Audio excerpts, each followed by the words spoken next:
The Catholic Church claims that it is the fullness of faith. Well, that begs the question, what is faith? For me, faith is where belief meets conviction, and in that union, you have faith. Well, then, let's look at belief and conviction. Belief is that action, the force behind it, and then conviction comes from that base of knowledge that you possess. And yet, Catholicism is against any knowledge that isn't derived from the Bible.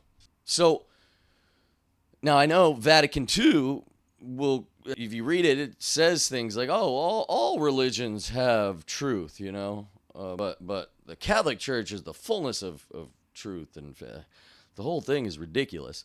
But I want to highlight the fact that knowledge is how you build your conviction, and that belief coupled with that conviction is how you get faith. Now, sure, there's people out there where they will say, no, I don't need belief or conviction. I just need faith, or I just need belief. Yeah, I get that. Sure. You can be faithful, you can believe whatever you want, but for us critical thinking minded humans out there that have an intellect and a sense of sovereignty, we have to actually be able to make sense of things in order for us to have faith, or God forbid I use the word belief because I can't stand that word. I don't like to think of myself as believing things. I like to think of myself as being able to make sense of things. And so I can only know what I can make sense of. And so if I can make sense of it, then I know it. Even if I don't know it 100%, if I can make sense of it, then I can know it. I just don't like that word believe, because so many people out there, especially in this religious discussion, this endless debate, they will tell you, oh, you're thinking too much. You just have to believe. You just have to have faith. Well, faith in what? Faith in which text? In which religion? Which group of men and the texts that were put together thousands of years ago should I believe? Well, I have to read them all, and then I have to use discernment and then decide through my conviction, which comes from my knowledge and my belief, which produces my faith. And so, anyway, the fullness of faith. The problem with that is there's so much knowledge out there. In this case, I want to talk about the second Hermetic principle, the law of correspondence. As above, so below. As within, so without. We're not even allowed to say those words. Why? Because that's the Baphomet. Most people don't even know the history of the Baphomet. All they know is that it's demons. Any knowledge outside the church, anything related to chakras or process of meditation and going within, oh, you're just opening yourself to demons. It's all fear mongering. The entire foundation of the Abrahamic faiths in general are built on fear, judgment, and control. And they're opposed to love, acceptance, and support, and freedom, because those things are just going to lead to hedonism. So we can't have those. Anyway, I want to talk about the nature of humanity. Not so much the nature of humanity, but the state of humanity. Where we're at currently, why we are here the way we are, and where we are going. And we need the second Hermetic principle, the law of correspondence, to understand this. And I want to mention Ian McGillichrist. He wrote the book The Master and the Emissary. It goes into a deep dive into the science and experiments that they did on people that had injuries and issues with their brain. And they experimented on the left brain, the left hemisphere of the brain, and the right hemisphere. And the left hemisphere is more that logic and reason. The right hemisphere is more that comprehensive oneness and awareness. And if you want to know more about that, go read the book. That, coupled with the second Hermetic principle, is the key to understanding where humanity is at in this never-ending religious debate. We have Eastern philosophy, Hinduism, Buddhism. I want you to understand that as the right brain. That is the feeling, the experiential, the wholeness, the oneness, the concepts like reincarnation, the understanding the holographic nature of reality, that the nature of the universe is inside of each and every one of us. We are not a drop in the ocean. We are the entire ocean within a single drop. This understanding of the microcosm is a direct reflection of the macrocosm. And so in understanding this universe, our brain, the left hemisphere and the right hemisphere is associated with Eastern philosophy in the macrocosm, or in the big picture, so to speak. And then the left brain is Western philosophy, Western religion, Christianity, Abrahamic faiths, Islam, where that left brain is more analytical, it's more dialed in, it's more focused, it's more associated with that rational endeavor of explaining everything in a way that is a prescription-based ideology, and one that goes so far as to say, if you do this, you get this. If you don't do this, you get this. This is why we have the idea of the permanence of heaven and hell. The permanence of anything is the left brain endeavor gone wild. That's what that is. And so in this Western hemisphere of the world, which is the left brain endeavor, because again, the law of correspondence, as above, so below, as within, so without. In this case, think of the above as the whole world, east, west, and then think of the below as the brain, the left hemisphere, right hemisphere. The left hemisphere of the brain, the analytical, the figuring things out and how to articulate everything perfectly, that's what's happened in the collective mind of the Western world. And we see the fruits of it. We see the advance in the economy, in technology. You know, we see the benefits of it, and it's been great. And so then you look at the right brain, which is Eastern philosophy, and it's totally different. So in this religious debate, when we're over here trying to argue who has the fullness of faith, well, this gets back to the even deeper esoteric understanding of Jesus Christ and what the Christ represents. The Christ represents the harmonizing of both sides. So just as science will tell you, we can't just say that the left brain is better than the right brain or the right brain is better than the left brain. No, they work in harmony. In the same way that the collective eventually will come to recognize that both Eastern philosophy and Western philosophy, or in Western religion, will come to a harmonious understanding of the nature of reality. And that's what we're living through right now. And so Rudolf Steiner is a good guy to look into, read about. Dr. Robert Gilbert is another one, just recently passed away, God rest his soul. Read their work. You can even go to YouTube and listen to them. But Rudolf Steiner talks a lot about Ahriman and Lucifer, and how the Christ is in between the nature of both of those forces. And it's the same thing that applies to the nature of the individual. The Christ consciousness is the harmonizing of the left brain and the right brain. If you go too far with the left brain, you end up judging others And you end up with these constructs that aren't even based in reality, like eternal torment, when we're dealing with a loving and omnipotent God. The model itself cannot be reconciled, but that's because it's the left brain gone mad.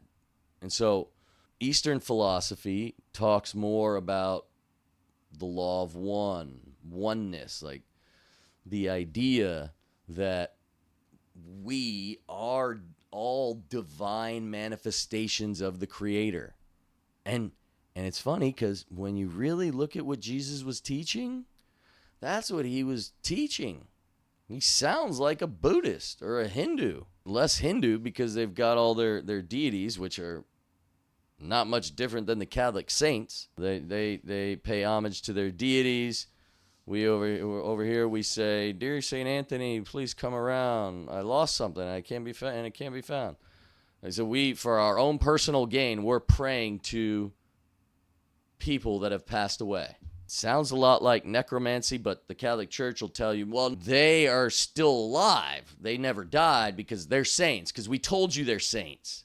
And so you can talk to them. You can ask them for help, for personal gain and things like that, even though prayer, in my opinion, shouldn't be about that. That's a separate discussion. But so Christ consciousness is something that the world is waking up to. Christ consciousness is that union of opposites. It is the reality that too much of anything is a bad thing. If you have too much hot, it's bad. If you have too much cold, it's bad. You want that medium. You want that Christ consciousness, that experience of that harmonizing of the male and the female, the harmonizing of the duality. And so, again, in the purpose of this video is to help the world, help people understand where we are. Okay, we had Hinduism, right? Where we have Krishna consciousness. They talk about that in the same way that we talk about Christ consciousness, or Buddhism has Buddha nature. You've got Hinduism, but they have all these deities. They have all these spirits that they see, they call gods or devas, or, well, again, Western religion has their saints. And so you can liken that to the same thing that Christianity has, or Catholicism. I know a lot of Christians will tell you, oh, but yeah, we don't pray to the saints. Well, anyway, I'm just trying to draw the parallel. I'm just trying to show that there's a mystical aspect to all religions that, when understood, it's clear all religions are just talking past each other, and humanity is a part of one family, and it's a spiritual union that transcends this endless religious debate. And so you have Hinduism, then you have Buddhism that came from that, with less of a focus on the deities and more of a focus on just the mindfulness, the awareness, the understanding of this realm as a whole organism, and you're part of it, and your happiness in life, your suffering, all of that is related to your mind, and you should be in full control of that. I don't pretend to be an expert on any one religion, so for those of you that feel like I'm butchering it, just let me know in the comments. I'm always learning, and I'm always honest. I call myself Da Vinci the Truth. That's because I love the spirit of the truth. It doesn't mean I'm always right. I'm not here to be a dictator or a tyrant. So, yes, I'm always learning. So feel free to correct me where you feel I'm wrong. But I love looking at the transition from Hinduism to Buddhism, and then you have Christianity, you have Catholicism, and then now you have the Protestant Reformation. But I think there's still more to come. I don't believe that the Eastern philosophy has been fully harmonized with the Western philosophy. In fact, we know it hasn't.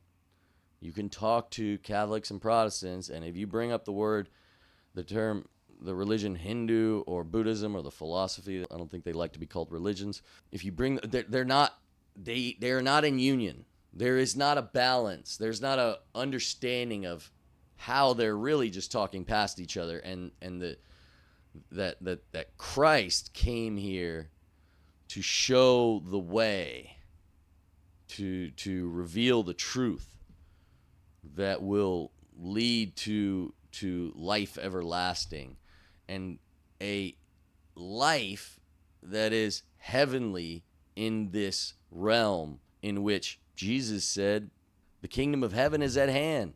It's up to us to recognize what it means when he says the kingdom of God is within, and that the sum of the law and the prophets is the golden rule. Treat others how you want to be treated. It's that simple. It's not about rituals. It's not about sacraments.